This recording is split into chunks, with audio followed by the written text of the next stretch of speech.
السلام علیکم ورحمۃ اللہ وبرکاتہ۔ بسم اللہ الرحمن الرحیم۔ حضرت موسیٰ علیہ السلام علیہ السلام اللہ کے مخلص پیغمبر ہے۔ ان کا لقب کلیم اللہ ہے کیونکہ وہ اللہ تعالیٰ سے ہم کلام کرتے تھے۔ موسیٰ علیہ السلام کے والد کا نام عمران علیہ السلام اور بھائی کا نام ہارون علیہ السلام تھا۔ آپ میں طاقت اور قوت 10 آدمیوں کے برابر تھی۔ حضرت موسیٰ علیہ السلام کی پیدائش سے پہلے ایک مغرور اور ظالم بادشاہ تھا جس کا نام ولید بن مصعب تھا، جو فرعون کے نام سے مشہور ہے، جو بنی اسرائیل کے قوم پر ظلم و ستم کرتا تھا اور ان سے غلاموں کی طرح کام لیتا تھا۔ فرعون کے ماننے والے کو قبطی کہتے تھے اور وہ عیش و آرام کی زندگی گزارا کرتے تھے۔ ایک روز فرعون نے خواب دیکھا کہ بیت المقدس سے مصر کی جانب ایک آگ بڑھتی چلی آ رہی ہے۔ وہ آگ تمام مصر والوں کو جلا ڈالتی ہے، مگر اس آگ سے بنی اسرائیل کے گھر محفوظ رہتے ہیں۔ فرعون نے اس خواب کی تعبیر اپنے پاس موجود کاہنوں سے پوچھی تو انہوں نے بتایا کہ بنی اسرائیل میں ایک ایسا بچہ پیدا ہونے والا ہے جس کی وجہ سے مصریوں کی ہلاکت ہوگی۔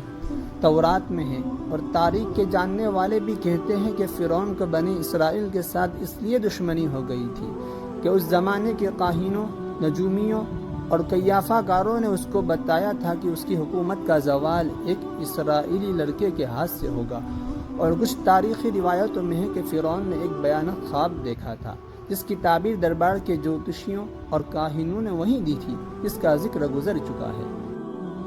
اس پر فرعون نے ایک جماعت کو اس لیے مقرر کیا کہ وہ تفتیش اور تلاش کے ساتھ اسرائیلی لڑکوں کو قتل کر دے اور لڑکیوں کو چھوڑ دیا کرے۔ حضرت موسیٰ علیہ السلام کی والدہ جب حمل سے ہوئی تو اس کی خبر کسی کو نہ ہوئی، انہوں نے سب سے چھپائے رکھا، اور جب حضرت موسیٰ علیہ السلام پیدا ہوئے تب بھی سوائے قریبی رشتہ داروں کو کسی کو معلوم نہ ہوا۔ حضرت موسیٰ علیہ السلام کا نسب کچھ واسطوں سے حضرت یعقوب علیہ السلام تک پہنچتا ہے۔ ان کے والد کا نام عمران اور والدہ کا نام یقابوت تھا۔ عمران کے گھر میں موسیٰ علیہ السلام کی پیدائش ایسے زمانے میں ہوئی جبکہ فرعون اسرائیلی لڑکوں کو قتل کا فیصلہ کر چکا تھا۔ بہرحال جوں کر کے 3 ماہ تک ان کے پیدا ہونے کی کسی کو مطلق خبر نہ ہونے دی۔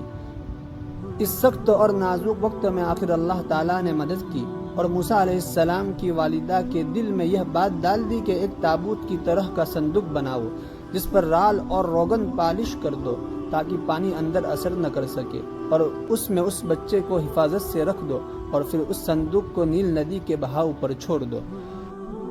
حضرت موسیٰ علیہ السلام کی ماں نے ایسا ہی کیا اور ساتھ ہی اپنی بڑی لڑکی موسیٰ کی بہن کو لگایا کہ وہ اس صندوق کے بہاؤ کے ساتھ کنارے کنارے چل کر صندوق کو نگاہ میں رکھے اور دیکھے کہ اللہ تعالیٰ اس کی حفاظت کا وعدہ کس طرح پورا کرتا ہے، کیونکہ موسیٰ علیہ السلام کی والدہ کو اللہ تعالیٰ نے یہ بشارت پہلے ہی سنا دی تھی کہ ہم اس بچے کو تیری ہی طرف لا کر دیں گے اور یہ ہمارا پیغمبر اور رسول ہوگا۔ حضرت موسیٰ علیہ السلام جس صندوق میں تھے وہ صندوق بہتے بہتے فرعون کے محل کے پاس پہنچا۔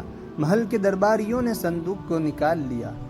فرعون کی بیوی آسیہ رضی اللہ تعالی عنہا جو نیک خاتون تھی، حضرت موسیٰ علیہ السلام کو دیکھا اور فرعون سے کہا، یہ تیری اور میری آنکھوں کی ٹھنڈک ہے اور اسے اپنا بیٹا بنا لے۔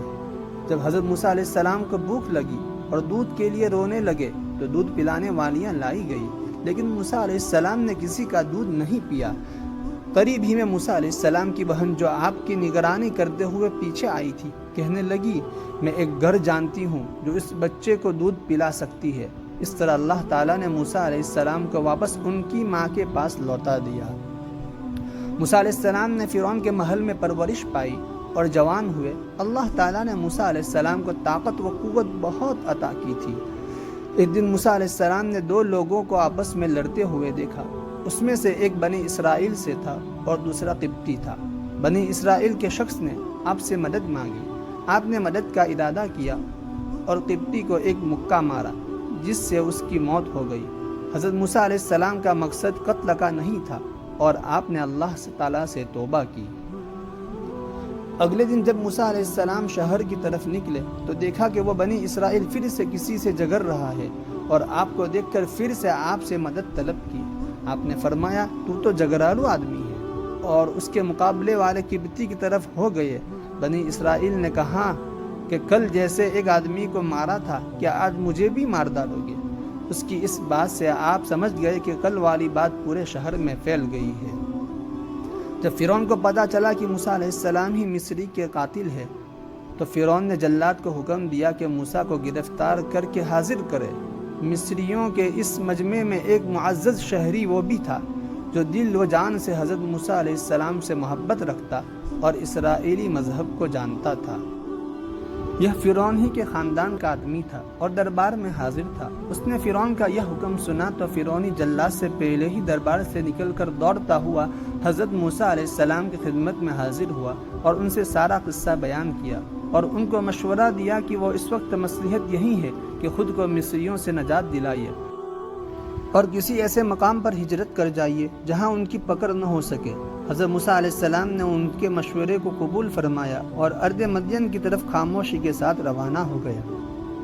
مصر سے نکل کر بھوکے پیاسے اور لمبے سفر سے موسیٰ علیہ السلام مدین پہنچے۔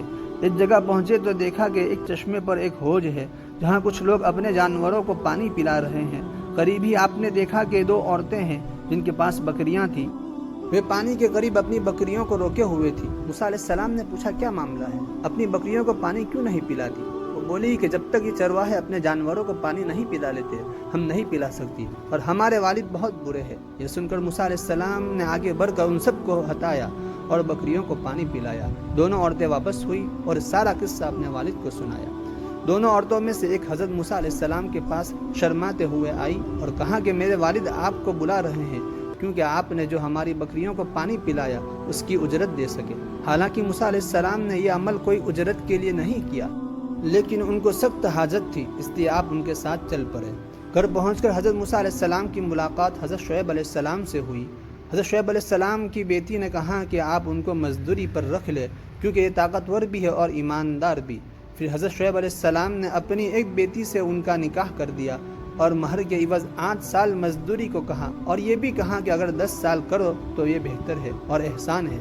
چنانچہ حضرت موسیٰ علیہ السلام نے 10 سال پورے کیے۔ 10 سال پورا کرنے کے بعد حضرت موسیٰ علیہ السلام نے اپنے وطن مصر جانے کا ارادہ کیا اور اپنی بیوی کے ساتھ لیے واپس چلے۔ سفر کے دوران سردی کافی تھی، اندھیری رات تھی۔ حضرت موسیٰ علیہ السلام کو دور پہاڑ پر ایک آگ دکھائی دی۔ وہ اپنی بیوی کو بولے میں آگ لے آتا ہوں تاکہ سردی سے بچا جا سکے۔ حضرت موسیٰ علیہ السلام آگ کے پاس پہنچے تو دیکھا کہ وہ کوئی آگ نہیں تھی بلکہ ایک درخت سے نور نکل رہا تھا۔ موسیٰ علیہ السلام بہت حیران ہوئے۔ جب اور قریب ہوئے تو اس میں سے آواز سنائی دی۔ یہ آواز اللہ رب العزت کی اپنے بندے حضرت موسیٰ علیہ السلام کے درمیان تھی۔ اللہ تعالیٰ نے فرمایا اے موسیٰ میں تمہارا پروردگار بول رہا ہوں۔ پھر آواز آئی یہ تمہارے ہاتھ میں کیا ہے؟ موسیٰ علیہ السلام نے جواب دیا یہ میری لاٹھی ہے جس سے تیگ لگاتا ہوں اور اپنی بکریوں کے لیے پتے جھاڑتا ہوں، اور بھی فائدے ہیں۔ پھر حکم ہوا اسے نیچے زمین میں ڈال دے۔ جو ہی موسیٰ علیہ السلام نے لاٹھی نیچے گرائی وہ سانپ بن کر دوڑنے لگا۔ یہ دیکھ کر موسیٰ علیہ السلام پیٹھ پھیر کر بھاگے، پیچھے مڑ کر بھی نہ دیکھا۔ پھر اللہ تعالیٰ نے ارشاد فرمایا موسیٰ ڈر مت اور اس لاٹھی کو پکڑ، ہم دوبارہ لاٹھی بنا دیں گے۔ موسیٰ علیہ السلام نے سانپ کو پکڑا تو وہ لاٹھی بن گیا۔ اللہ تعالیٰ نے پھر فرمایا اپنے ہاتھ کو اپنے گریبان میں ڈال۔ موسیٰ علیہ السلام نے ایسا ہی کیا۔ جب ہاتھ باہر نکالا تو وہ آپ کا ہاتھ سورج کی طرح چمک رہا تھا۔ اللہ تعالیٰ نے 2 معجزے حضرت موسیٰ علیہ السلام کو دیے۔ پھر اللہ تعالیٰ نے فرمایا فرعون اور اس کی قوم کی طرف جا، یقیناً وہ بہت سرکش اور نافرمان ہے۔ پھر موسیٰ علیہ السلام نے کہا اے میرے پروردگار میری زبان کی گرہ کھول دے اور میرے کام میں آسانی فرما، اور میرے بھائی ہارون علیہ السلام کو میرے ساتھ کر دے۔ اللہ تعالیٰ نے آپ کی دعا قبول فرمائی۔ اس طرح حضرت موسیٰ علیہ السلام اور حضرت ہارون علیہ السلام کو اللہ تعالیٰ نے نبوت سے سرفراز فرمایا۔ حضرت موسیٰ علیہ السلام واپس ہوئے اور اپنے بھائی حضرت ہارون علیہ السلام کو ساتھ لیا اور فرعون کے محل پہنچے۔ محل کے دربانوں نے آپ کو اندر جانے نہیں دیا۔ موسیٰ علیہ السلام نے کہا میں قاصد ہوں، یعنی پیغام لے کر آیا ہوں، تو دربان نے اندر جانے دیا۔ حضرت موسیٰ علیہ السلام نے فرعون کو دین کی دعوت دی تو فرعون نے کہا کہ تیرا رب کون ہے؟ جواب میں موسیٰ علیہ السلام نے کہا وہ آسمانوں اور زمین کے تمام چیزوں کا رب ہے۔ یہ بات موسیٰ علیہ السلام نے تمام درباریوں سے مخاطب ہو کر کی تھی۔ پھر فرعون بولا، اگر تو اپنے وعدے میں سچا ہے تو نشانیاں پیش کر۔ اب موقع آ گیا تھا کہ وہ دونوں معجزے پیش کیے جائے۔ پھر موسیٰ علیہ السلام نے اپنی لاٹھی زمین پر رکھ دی تو وہ اژدہا بن گیا، اور اپنے گریبان سے ہاتھ نکالا تو وہ چمکنے لگا۔ فرعون نے کہا، یہ تو سوائے جادو کے اور کچھ نہیں ہے، اور کہا کہ میں تمہارے مقابلے میں بھی مشہور جادوگر کو لاؤں گا۔ موسیٰ علیہ السلام کو اسی وقت کا انتظار تھا کہ سب کے سامنے دعوت پیش کی جائے۔ مقابلے کا دن مقرر ہوا۔ فرعون نے ماہر جادوگروں کو منتخب کیا اور یہ بھی اعلان کرایا کہ جو موسیٰ علیہ السلام کو اپنے جادو سے ہرائے گا اسے مالا مال کر دیا جائے گا۔ مقابلے کا دن آ پہنچا۔ لوگ ایک میدان میں جمع ہونے لگے۔ 40 جادوگروں کی جماعت میدان میں حاضر ہوئی۔ جادوگروں نے موسیٰ علیہ السلام سے کہا کہ پہلے تم ڈالو۔ پھر اللہ تعالیٰ نے موسیٰ علیہ السلام کو وحی کی کہ پہلے وہ ڈالے۔ چنانچہ جادوگروں نے اپنے پاس جو رسی اور لکڑی تھی اسے زمین پر ڈال دیا۔ دیکھتے ہی دیکھتے وہ رسیاں حرکت کرنے لگی۔ لوگوں کی نظروں پر جادو کر دیا، گویا وہ رسیاں سانپ دکھنے لگی۔ موسیٰ علیہ السلام نے وحشت محسوس کی تو اللہ تعالیٰ نے وحی کی کہ یقیناً تو ہی غالب آئے گا، اور تیرے ہاتھ میں جو چیز ہے اسے زمین پر ڈال دے۔ چنانچہ موسیٰ علیہ السلام نے جیسے ہی اپنی لاٹھی زمین پر ڈالی تو ایک اژدہا بن گیا اور تمام جادوگروں کی رسیوں کو نگلنا شروع کر دیا۔ جب جادوگروں نے یہ منظر دیکھا تو سمجھ گئے کہ یہ جادو نہیں ہو سکتا بلکہ ایک اللہ تعالیٰ کی طرف سے ہے۔ سارے جادوگر سجدے میں گر گئے اور بولے، میں تو موسیٰ علیہ السلام اور ہارون علیہ السلام کے رب پر ایمان لاتا ہوں۔ جب فرعون نے دیکھا کہ سارے جادوگر ایمان لے آئے ہیں تو بولا کہ میرے سے بنا پوچھے تم موسیٰ علیہ السلام پر ایمان کیسے لا سکتے ہو؟ اور کہا، موسیٰ علیہ السلام نے تم سب کے اوپر بھی جادو کر دیا ہے۔ پھر بولا، میں تمہارے ہاتھ پاؤں مخالف سمتوں سے کتوا کر کھجور کے تنوں پر لٹکا دوں گا۔ اس پر جادوگروں نے جواب دیا، تجھے جو کرنا ہے کر ڈال، ہم تمہیں کوئی ترجیح نہیں دیتے ہیں، اور تو سوا دنیا میں ہمیں سزا دینے کے علاوہ اور کر بھی کیا سکتا ہے؟ چنانچہ فرعون نے انہیں سزا دینے کا حکم دیا۔ اللہ تعالیٰ نے فرعون اور اس کی قوم پر 9 معجزے عذاب کے نازل کیے، جیسے کہ تدیوں کا عذاب، خون کا عذاب اور میدوکوں کا عذاب وغیرہ۔ فرعون اور اس کی قوم حضرت موسیٰ علیہ السلام سے دعا کے لیے کہتی تو موسیٰ علیہ السلام دعا فرماتے تو وہ عذاب ٹل جاتا، لیکن پھر وہ سرکشی اور نافرمانی کرنے لگتے تھے۔ آخرکار اللہ تعالیٰ نے حضرت موسیٰ علیہ السلام کو وحی کی کہ راتوں رات تو میرے بندوں کو لے کر نکل جا۔ بنی اسرائیل کی کل تعداد 6 لاکھ تھی۔ صبح جب فرعون کو یہ معلوم ہوا تو اس نے ان کا پیچھا کرنے کا حکم دیا۔ حضرت موسیٰ علیہ السلام اپنے لشکر کے لیے بحر احمر کے کنارے پہنچے۔ جب وہ پیچھے مڑ کر دیکھا تو فرعون اور اس کا لشکر پیچھا کرتے ہوئے چلا آ رہا ہے۔ یہ دیکھ کر بنی اسرائیل پریشان ہو گئے کہ اب کیا ہوگا۔ پیچھے فرعون اور اس کا لشکر اور آگے سمندر کی اونچی لہریں۔ پھر حضرت موسیٰ علیہ السلام کو وحی کی گئی کہ پانی کے اوپر اپنی لاٹھی مارو۔ جو ہی اپنی لاٹھی ماری تو سمندر میں راستہ بن گیا اور پانی پہاڑوں کی طرح کھڑا ہو گیا۔ سب کے سب اس راستے سے باہر نکل گئے۔ اب جیسے ہی فرعون اور اس کا لشکر پانی کے پاس پہنچے تو دیکھا کہ سمندر میں راستہ بنا ہوا ہے۔ پہلے تو فرعون ڈرا کہ یہ کیا ماجرا ہے، لیکن پھر اس نے اپنے گھوڑے اور لشکر کو لے کر اس راستے پر داخل ہوا۔ ادھر بنی اسرائیل کا آخری آدمی سمندر سے نکل رہا تھا اور دوسری طرف فرعون کا آخری آدمی سمندر میں داخل ہو رہا تھا۔ اللہ تعالیٰ کے حکم سے پانی جا ملا اور فرعون اور اس کا لشکر پانی میں غرق ہو گیا۔ جب فرعون ڈوب رہا تھا تو کہنے لگا، میں حضرت موسیٰ علیہ السلام کے رب پر ایمان لاتا ہوں۔ اس وقت توبہ قبول نہیں ہوئی، کیونکہ موت کے آخر وقت میں جب فرشتے دیکھنے لگتے ہیں تو توبہ قبول نہیں ہوتی۔ اللہ تعالیٰ نے فرعون کی لاش کو لوگوں کے لیے عبرت کا نمونہ بنا دیا اور آج بھی صحیح سالم مصر کے عجائب خانے میں موجود ہے۔ فرعون سے نجات کے بعد بنی اسرائیل کو آرام اور سکون حاصل ہوا۔ حضرت موسیٰ علیہ السلام کوہ طور پر اللہ تعالیٰ سے ہم کلام ہوا کرتے تھے اور حضرت موسیٰ علیہ السلام کو تورات کتاب دی گئی۔ ایک بار حضرت موسیٰ علیہ السلام نے اللہ کے دیدار کی خواہش کی تھی۔